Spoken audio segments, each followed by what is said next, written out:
ሰላም ሰላም ውድ አድማጮቻችን፣ ይህ ያያ ስፖርት ነው። አድማጮቻችን በዛሬ ፕሮግራማችን ቸልሲን እናነሳዋለን።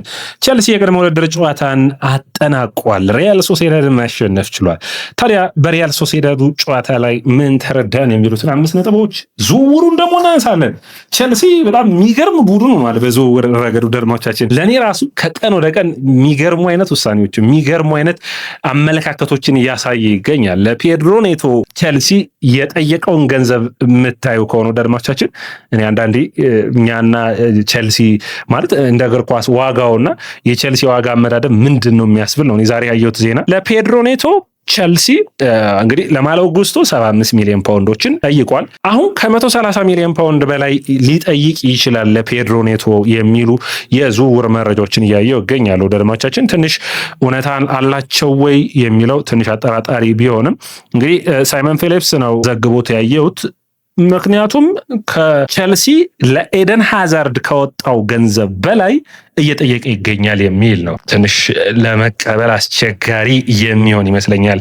ያ ማለት ቸልሲ ከ100 ሚሊዮን ፓውንድ በላይ ወይም ደግሞ ወደ 100 ሚሊዮን ፓውንድ የሚጠጋ ዋጋን ነው የሚጠይቁት። እኔ ትንሽ ፔድሮ ኔቶን እኛ እናውቀውም ወይስ ምንድን ነው ምክንያቱ የሚል ነው። ወይስ በዝውውር ሂደቶች ውስጥ እነዚህ ዝውውር የሚያወሩትን ሰዎች ይከፈልና ታውቃላችሁ፣ መረጃዎችን ታሾልኩና የተጫዋቹ ዋጋ ከፍ እንዲል ነው ወይ አላቅም። ግን ሳይመን ፊሊፕስ በጣም የተረጋጋ የቸልሲን የሚመለከቱ የተለያዩ የዝውውር መረጃዎችን የሚያወጣ ሰው ነው። በቅድመ ውድድር ጨዋታዎችን ጀመር። በተለይ የሪያል ሶሴዳዱ ጨዋታ በጣም ወሳኝ ጨዋታ ነበር።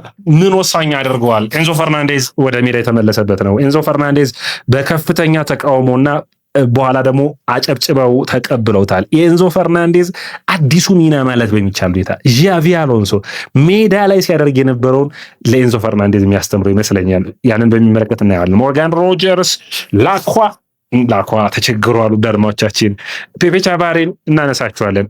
የእናንተን አስተያየትና ኮሜንት ጠብቃለሁ። ምን አያችሁ ከቸልሲ የቅድመ ውድድር ጨዋታዎቹ? አንድ ጨዋታ ቸልሲ የሚጎለው ይመስለኛል። በዚህ ሳምንት አጋማሽ አንድ ጨዋታን አግኝቶ ቢሆን ጥሩ ነበር። ሰኞ ነው የእንግሊዝ ፕሪሚየር ሊግን ከፉላም ጋር የሚጀምረው ቸልሲ ወሳኝ ይሆናል። በተለይ ዘንድሮ ፕሪሚየር ሊጉ የሆነ ድሎች ፍንጮችን ሊሰጥ ይችላል። ለቸልሲ በተለይ የሆኑ ሙከራዎችን ማድረግ የሚችልበት ይመስለኛል። የፕሪሚየር ሊግ ፉክክሩ ከአርሰናል ጋር የሚፎካከረው ቡድን ነፃ ነው ብዬ አስባለሁ። ማንቸስተር ሲቲ ጫና ውስጥ ነው። ቸልሲ ያለ ጫና በሳምንት አንድ ጨዋታን እየተጫወተ አርሰናልን በሚገባ መፈተን የሚችለው ቡድን ነው ብዬ አስባለሁ። የእናንተን አስተያየት እጠብቃለሁ። የፕሪሚየር ሊግ እድሉን በሚመለከት የውድድር ዓመቱን ቸልሲ ምን ይጠበቃል የሚል ለራሱን የቻለ ፕሮግራም ደግሞ ምሰራ ይሆናል። ኤንዞ ፈርናንዴዝን ጀምር። ኤንዞ ፈርናንዴዝ ተቀይሮ ገባ። እንግዲህ ወደ ሲቲ ሄዳል ወይስ በቸልሲ ይቆያል ሌላ ጉዳይ ነው። ነገር ግን በጨዋታው ላይ ለ30 ደቂቃዎች ኤንዞ ፈርናንዴዝን በሚመለከት ያየናቸውን ነገሮች እናሳ። አንደኛ ቴምፖ የተቆጣጠረበት መንገድ፣ የጨዋታ ቴምፖ የሚቆጣጠረው ተጫዋች ይሆናሉ። አድማጮቻችን አሁን ኤንዞ ፈርናንዴዝ እንደ ኤንዞ ማሬስካ አጮት ስታይል ሳጥን ውስጥ ክራሽ አድርጎ ጎሎችን የሚያስቆጥረው ኤንዞ ፈርናንዴዝ በኔ እይታ በዣቪ አሎንሶ ስር አናይም። በዣቪ አሎንሶ ስር የምናየው ኤንዞ ፈርናንዴዝ ከኋላ ኳስ ቡድኑ ሲመሰረት ወደ ሁለቱ መስመሮች የሚልክ አንዳንዴ ጠጋ ብለው ሽቶችን የሚያደርግ ቢሆንም ኳሱን በኃላፊነት ወስዶ የጨዋታ ቴምፖዎችን መቆጣጠር የሚችል ኳሱን ማፍጠንና ማዘግየት የሚችል ብዙ ንክኪዎችን የማይነካ ያ ማለት ቦሉን ፕሮግረስ እንዲያደርግ የማይፈለግ ከዛ ይልቅ በአንድና በሁለት ተቾች ኳሱን በሚገባ እንዲቆጣጠር ቡድኑ የሚያግዘው አይነት ተጫዋች ይሆናል ተብሎ የሚጠበቅ ነው የሚሆነው። አሎንሶ በሚገባ የሚሰራበት ይሆናል። በእኔ እይታ ከኤንዞ ማሬስካ ይሄ በግልጽ ነው የምናገረው፣ በኤንዞ ማሬስካ ስር ሂዶ ከምናየው ኤንዞ ፈርናንዴዝ ይልቅ በእኔ አንድ ዓመት ከአሎንሶ ጋር ቢቆይ የተለየን ኤንዞ ፈርናንዴዝ የምናይ ይመስለኛል። ኤንዞ ፈርናንዴዝ እኔ መጀመሪያውም አቋሜን በግልጽ ነው የምናገረው፣ በቸልሲ ቤት መቆየት አለበት። በጣም የተመረጠ ተጫዋች ሆነ። ከአሎንሶ መምጣት ትልቁ ተጠቃሚ የሚሆነው ኤንዞ ፈርናንዴዝ ይሆናል ብዬ አስባለሁ። አሎንሶም በጣም ብዙ ነገሮችን እዚህ ተጫዋች ላይ ሊሰራ ይፈልጋል። ለዛ ነው ዝውውር መስኮቱ ላይ ቀነ ገደብ አስቀምጠው በዝውውር ሂደት ውስጥ እንዳይገፋ ያደረጉትና አሁን በተረጋጋ ሁኔታ ከካይሴዶ ጎን መሰለፍ የሚችል አስደናቂ ኤንዞ ፈርናንዴዝን ምናይ ይመስለኛል። ሁለተኛው ሞርጋን ሮጀርስ 117 ሚሊዮን ፓውንድ ጥራት ከቆመ ኳስ የቸልሲን ቁመት ጨምሯል። በቃ በሞርጋን ሮጀርስ እና በባይኖ ጊተንስ በሚካኤል ኦሙርዲክ በጋርናቾ በቃ ቸልሲ በእነዚህ ተጫዋቾች መካከል ያለው ልዩነት ውድ አድማጮቻችን በጣም ሰፊ ነው። ሞርጋን ሮጀርስ የተለየ ነገር ይጠበቅበታል ወይ? አዎ።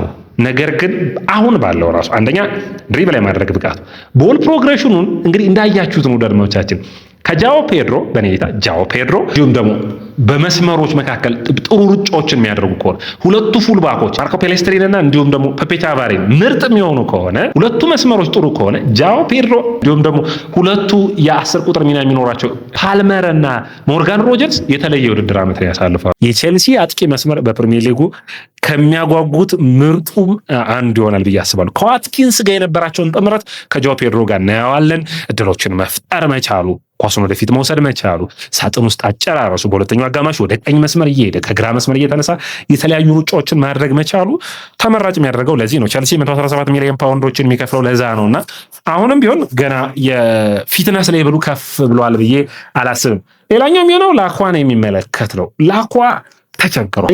በዓለም ዋንጫው ላይ ላኳ ላይ ያለኝን አቋም በባለፉት ጊዜያቶቹ ደርማዎቻችን ላኳ ከዓለም ዋንጫው በፊት እኔ ማደንቀው ላኳን ማክሲም ላኳን አይቻልም። በዓለም ዋንጫ ላይ ያየሁት ስህተቶች ግን አሁንም ተጋላጩ ነው አይቼዋለሁ። ደርማዎቻችን አንደኛ ለቼልሲ የአየር ላይ ፍልሚያዎችን በጣም የተሻለ ነው። ዱዋሎችን ማሸነፍ የተሻለ ነው። ነገር ግን ስፔሶችና ኳስ ምስረታ ላይ ኢሊት የሚባል ቦል ፕሌይንግ ሚድፊልደር አይደለም። ቦል ፕሌይንግ ዲፌንደር አይደለም። የፓስ ችግሮች ያሉ ማርክ ጉይ የሸፈነው የሚመስለውን ፐርፎርማንስ አይበታለሁ እና ትንሽ ከሱ የተሻለ እንጠብቃለሁ። ደርማዎቻችን ፊትነሱ እየተሻሻለ ይመጣል። ሩጫው ጥሩ ነው። ነገር ግን በዓለም ዋንጫውም ስፔሶች ላይ ፍልሚያዎች ላይ ትንሽ የተሻለ ጊዜ ሊወስድ የሚችል ላኳን ነው ያየሁት። አስደሳች አልነበረም። እንግዲህ ቀጣይ ጨዋታዎች ላይ የምናየው ይሆናል። ገና ነው የቅድመ ውድድር ጨዋታ፣ የመጀመሪያ ጨዋታ ነው። ገና ያየ ነው። የተሻለ ጥምረት የምናይበት ይሆናል። ሌላኛው ቻቫሪን ነው። ደርማዎቻችን ቻቫሪን አሁንም የተሻለ ነገሮች የምናይ ይሆናል። ብዙ ደቂቃን አላየንም። ነገር ግን ውህደቱና ፍጥነቱ ሩጫዎቹ አንዱ የሚጠበቁ ይሆናል ብዬ አስባለሁ። ጉስቶ አስገርሞናል። በሁለተኛው አጋማሽ የተለየ ጥምረትን አይተናል።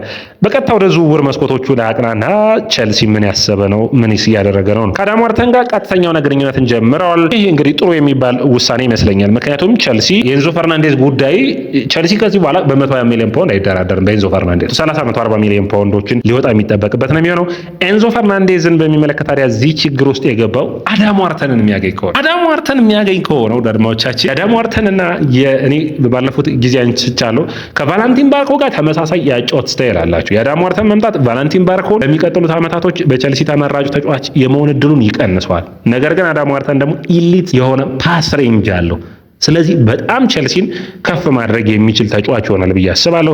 አሌክስ ስካት ጋር እስካሁንም ንግግሮችን እያደረጉ እንደሚገኙ ይታወቃል። አሁንም በዙቢሜንዲ ላይ ፍላጎት አላቸው። አቺምፖንግ ሌላኛው ተጫዋች ነው፣ በውሰት ሊለቅ የሚችልበት ነው። ቼልሲ ውሳኔዎችን መወሰን ያለበት ይመስለኛል። ምን አይነት ውሳኔዎችን? አቺምፖንግ ዛሬውኑ ቼልሲን አሁን ይጥቀም፣ ያለበዛስ ቼልሲ በውድድር ዓመቱ ስትራግል ያድርግና በውሰት በኮንቨርት ሲቲ ውጤታማ ይሁን። ቼልሲ እዚህ ላይ ውሳኔዎችን መወሰን ያለበት ይመስለኛል። እናንተ ምን ይታያችኋል? ይህንን በሚመለከት የእናንተን አስተያየትና ኮሜንት የምጠብቅ ነው የሚሆነው። ሌላኛው የሚሆነው እንግዲህ ውደድማቻችን ቼልሲ በዝውውር መስኮቶቹ ላይ እንግዲህ አንደኛው የሆነው አሌክሲስ ሳንቼዝ ቁጥር 1 ግብ ጠባቂ ሆኗል። ይህ ጥሩ ድል ለቼልሲ የሚያመጣ ይሆናል ብዬ አስባለሁ። ሌላኛው እንግዲህ ቼልሲ ውድድር ዓመቱን አሁንም ያለ ማሊያ ላይ የፊት ላይ ስፖንሰር የሚጀምር ይሆናል። አንዱ የሚጠበቅ የሚሆነው እሱ ነው። ነገር ግን ሳንቼዝ የመጀመሪያ ቋሚ ግብ ጠባቂ ሆኗል። የሚካኤል ሜድሪክ የውሰት ዝውውር ዛሬም እየተጠበቀ የሚገኝ ነው። ከዛ ውጭ ማማዱ ሳር እና ሮናን ሲልሞች ቼልሲ ስብስቡን በውሰት የሚለቁበት እድል ሰፊ እንደሆነ ይጠበቃል። አሁንም ቶሲንን በሚመለከት የዝውውር መስኮቱ ላይ ቼልሲ ቤኔፊካ እና ማርሴይን እየጠበቀ ይገኛል። እንግዲህ አንዱ የሚጠበቀው የሚሆነው እነዚህ ዝውውሮች ናቸው። ውድ አድማጮቻችን የያ ስፖርትን ላይክ፣ ሼር፣ ኮሜንት፣ ሰብስክራይብ ማድረጋችሁን አትርሱ። የእናንተ ላይክ፣ ሼር፣ ኮሜንት፣ ሰብስክራይብ ብዙዎቹ ጋር እንደርስ የሚያግዘን ይሆናል።